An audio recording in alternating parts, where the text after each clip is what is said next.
नमस्कार मित्रांनो, मी हर्षा पुन्हा एकदा तुमचं स्वागत करते धनवी स्टॉक मार्केट अकॅडमी या यूट्यूब चॅनलमध्ये. या चॅनलवर अपलोड केले जाणारे सगळेच व्हिडिओ फक्त आणि फक्त एज्युकेशनल पर्पजसाठी आहे. आपण इथे कुठलाही बाय, सेल किंवा होल्ड असं रिकमेंडेशन्स नाही देत आहोत.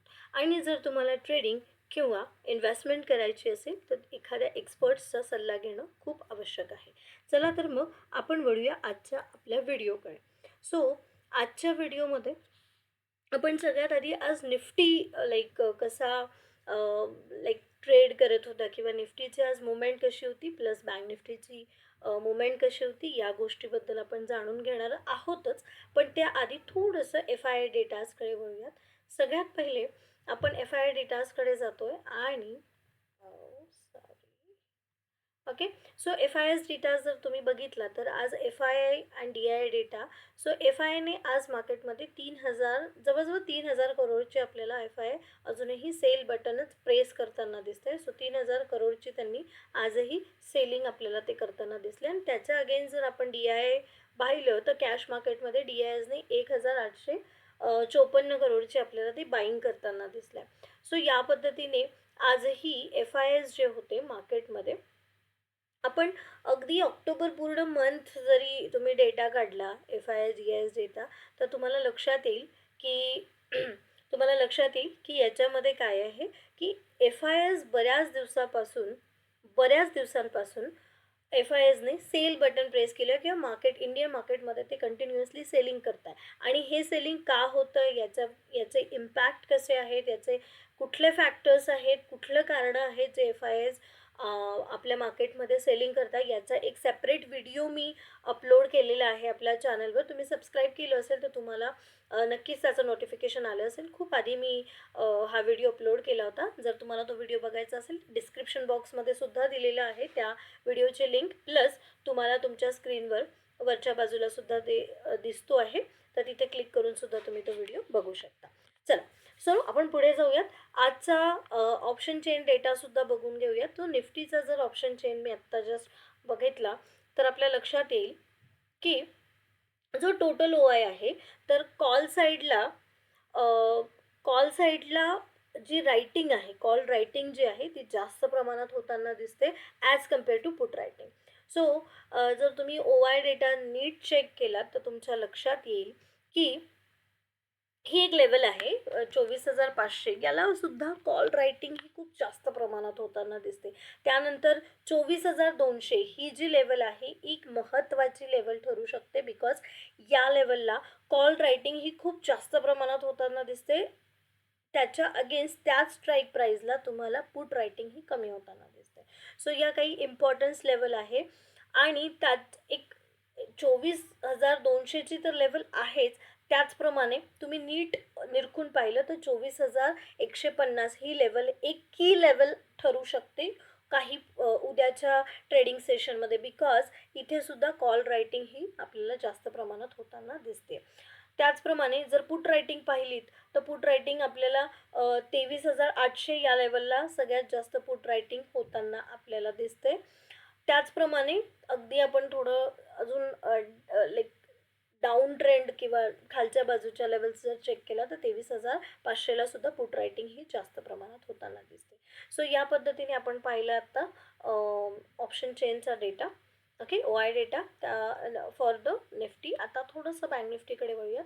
आणि बँक निफ्टीचा ओ आय डेटा काय म्हणतो आहे तर तेही एकदा चेक करून घेऊयात. बँक निफ्टीमध्ये सुद्धा आज टोटल ओ आय जर तुम्ही चेक केला तर बँक निफ्टीमध्ये कॉल रायटिंग ही जास्त प्रमाणात झालेली दिसते की बिकॉज कॉलचा ओ आय हा जास्त आहे as compare to put writing.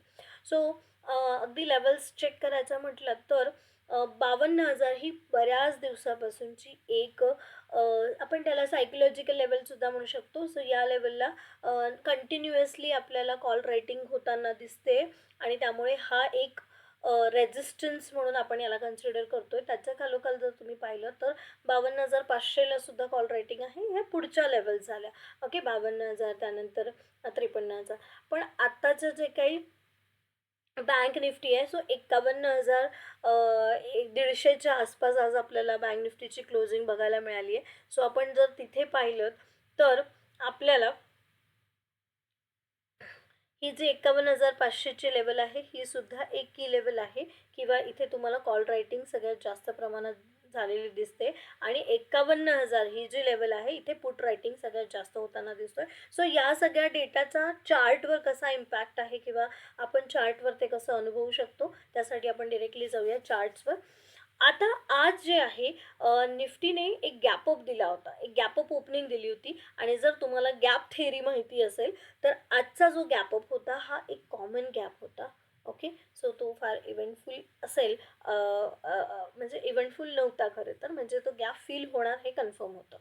तर इथून तो गॅप अप ओपनिंग झाला आणि ही एक लेवल आहे. ओके, जी आहे 24,250 45 ते 50च्या दरम्यानचा हे एक झोन म्हणू शकता किंवा एक लेवल आहे.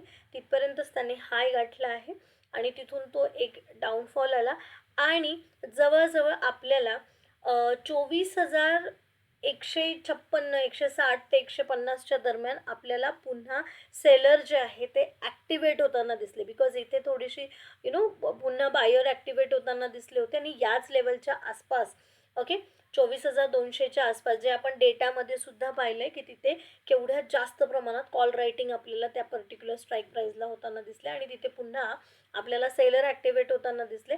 त्यानंतर थोडासा इथे एक हर्डल निर्माण झाला होता 24,150 ते 160च्या दरम्यान. हा हर्डल आपल्याला अनुभवायला मिळाला आणि तो एक चांगला रेझिस्टन्स म्हणून वर्क करताना आपल्याला इथे अनुभवता आला आणि त्यानंतर निफ्टी जो आहे कंटिन्युअसली डाऊन ट्रेंडला जाताना दिसला आणि इथे एक like lower high and lower low बनवताना आपल्याला दिसलं. सो डाऊन ट्रेंड आपण अनुभवत होतो, पण हा एक झोन आपल्याला बघायला मिळाला आज जिथे जास्त प्रमाणात आपल्याला सेलर ॲक्टिवेट होताना दिसले. म्हणून उद्यासाठी ही जी हा जो झोन आहे पर्टिक्युलर, हा झोन लाईक 24,050 ते लाईक 24,100च्या दरम्यान हा जो एक झोन आहे हा एक इम्पॉर्टंट झोन असणार आहे उद्यासाठी. ओके, आणि उद्यासाठीचं जर तुम्ही म्हणाल की लेवल आहे तर ती 24,150ची एक की लेवल आपल्याला निफ्टीसाठी बघायला मिळू शकते. जर उद्या एक की लेवल आहे म्हणजे एक पहिला रेझिस्टन्स आपण म्हणूया तो आपल्याला तिथे अनुभवायला मिळाला आणि आज निफ्टी जो आहे तो क्लोजिंग अगदी 23,840च्या आसपास आज आपल्याला क्लोजिंग होताना दिसलं आहे. आणि जर मी थोडासा टाईम फ्रेम चेंज करून तुम्हाला दाखवते की आपण 30 मिनिट्स टाईम फ्रेम जर तुम्ही करून पाहिलात तर तुमच्या लक्षात येईल ही ही जी लेवल आहे, ओके, या आधीसुद्धा याच लेवलवरून तो आपल्याला एक बाउन्स होताना दिसला आहे. ओके, इतका बाउन्स झाला 30 मिनिट्स कॅन्डल्समध्ये मी दाखवायचा प्रयत्न करते. सो ही ती लेवल आहे जी आहे 23,850च्या दरम्यान. ओके, सो इथे तू पुन्हा बाउन्स होताना आपल्याला एक चांगला अपट्रेंड इथे अनुभवायला मिळाला होता आणि आज पुन्हा तिथे आपल्याला क्लोजिंग बघायला मिळाली आहे. सो देर आर चान्सेस की उद्या पुन्हा इथून आपल्याला एक बाउन्स बघायला मिळू शकतो निफ्टीमध्ये. ओके, आणि जर हा बाउन्स आणि पुन्हा इथे पुन्हा एक डिमांड झोन आपल्याला बनताना दिसतोय. सो डिमांड झोन जो आहे तो 23,800 ते 23,850च्याच दरम्यान आहे. सो इथून आपल्याला एक बाउन्स बघायला मिळू शकतो आणि जर निफ्टी याच्या खाली ओपनिंग देते किंवा याच्या खाली उद्या सस्टेन झालं तर आपल्याला अजून डाऊनफॉल बघायला मिळू शकतो. ओके, सो 23,500 वगैरेच्या लेवलसुद्धा आपल्याला काही ट्रेडिंग सेशन्समध्ये, अपकमिंग ट्रेडिंग सेशन्समध्ये बघायला मिळू शकतात. सो आणि जर उद्या या लेवल्सवरून त्याने बाउन्स घेतला तर पहिला हर्डल आपल्याला इथेच आहे 24,050 ते 24,100च्या दरम्यान आणि तिथूनही क्रॉस केला तर हे एक इम्पॉर्टंट लेवल आहे. या दोन इम्पॉर्टंट लेवल निफ्टीसाठी आहे 24,150 ते 24,250पर्यंतचा.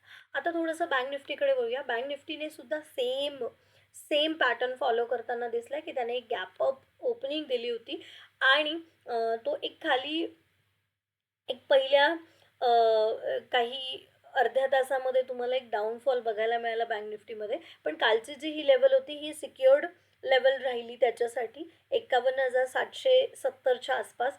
ही कालचा एक लेवल होती. तिथून तुम्हाला बघा इथे एक हॅमरसुद्धा होता आणि त्यानंतर तो एक गॅप अप आणि पुन्हा तिथपर्यंतच तो आला. तिथून पुन्हा आपल्याला एक रिकव्हरी होताना किंवा इथे एक पुन्हा बघायला मिळाला आणि पुन्हा 52,170च्या आसपास तो पुन्हा आपल्याला डाऊनफॉल बघायला मिळाला. आणि हीच ती लेवल आहे जिथे पुन्हा आपल्याला इथे एक हॅमर फॉर्मेशन झालं, पुन्हा या लेवलपर्यंत गेला. आणि ही लेवल जर तुम्ही एक्सटेंड केली तर ती याच्या आसपासच आहे. 51,860 ते 70च्या दरम्यानची ही लेवल आहे.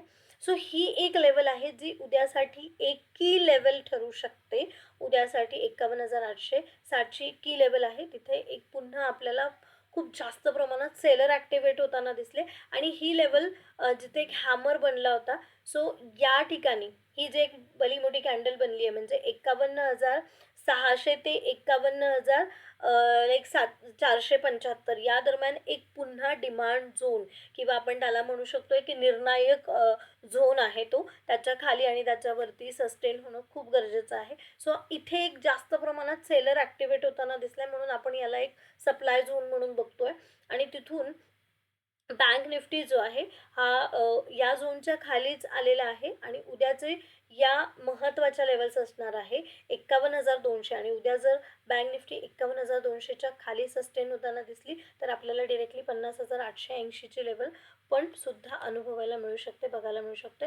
याचंही रिझन मी तुम्हाला 30 मिनिट्स कॅन्डल्समध्येच देऊ इच्छिते की तुम्ही बघू शकता ही लेवल सुद्धा आधीची एक सपोर्ट आहे. त्या सपोर्ट घेऊन त्याने बाउन्स घेतला होता. सो देर आर चान्सेस की उद्या पुन्हा तिथून बँक निफ्टी सपोर्ट घेऊ शकतो. सो या होत्या आजच्या मार्केटबद्दलचं. आज बँक निफ्टी आणि निफ्टी आज कसे ट्रेड केले आणि कुठल्या कुठल्या लेवल्सला आज सपोर्ट अँड रेजिस्टन्स आणि सपोर्ट झोन म्हणू शकतो किंवा सप्लाय झोन आणि डिमांड झोन क्रिएट होताना आपल्याला दिसले ते आपण डिस्कस केलं आहे.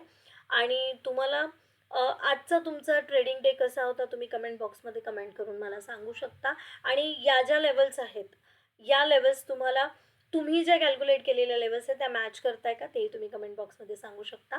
आणि अशाच डेली अपडेट्ससाठी तुम्ही धनवी स्टॉक मार्केट अकॅडमी हे चॅनल सबस्क्राईब करा आणि बेल आयकॉनला नक्की क्लिक करा, जेणेकरून तुम्हाला आपण जेही व्हिडिओज अपलोड करतोय त्याचं सगळ्यात आधी नोटिफिकेशन्स तुम्हाला मिळायला पाहिजे आणि तुम्ही कुठलाच व्हिडिओ मिस नाही केला पाहिजे. So all the best for your trading and investment. आणि नक्की first learn and then remove L. So proper knowledge घेतल्याशिवाय तुम्ही इन्व्हेस्टमेंट किंवा ट्रेडिंग करू नये. So thank you for watching and keep watching and like my videos if you really like my videos. So just व्हिडिओजला like करा, subscribe करा आणि तुमच्या जे लोक मित्र ट्रेडिंग करताय किंवा इन्व्हेस्टमेंट करताय त्यांनासुद्धा हे व्हिडिओ शेअर करा आणि त्यांनासुद्धा याचा फायदा होऊ द्या. So thank you for watching. All the best for your trading and investment. Thank you guys.